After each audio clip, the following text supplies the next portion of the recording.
Praise the Lord. I think this afternoon it will be completely finished sa pagbubuhos nila ng simento. Itong road widening, programa po ito ng gobyerno po namin. Praise God. So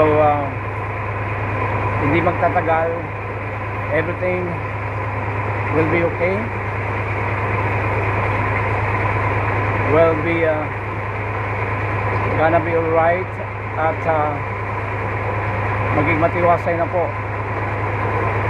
At mayroong na po kami, magandang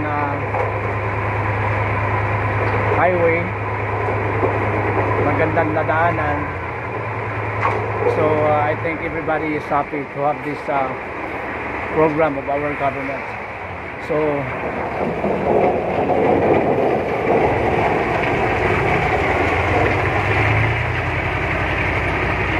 yun po,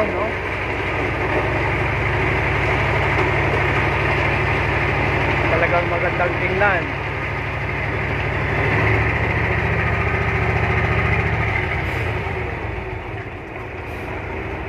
So magkakaroon na po kami ng magandang daanan, magandang highway po. Ito po ay para sa lahat. Praise God. So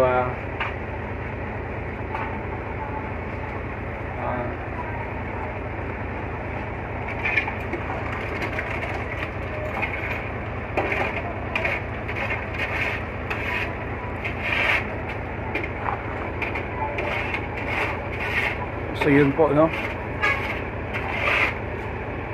so I think 1 week from now magiging matigas na po ito, pwede nang daanan ng mga mabibigat na mga bagay or mga sasakyan. So we are very grateful to our government to have this national highway. It will comfort us na magkakaroon kami ng magandang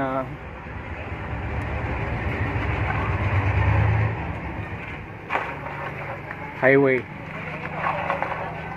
Praise God. So thank you so much for watching. God bless, and to God be all the glory.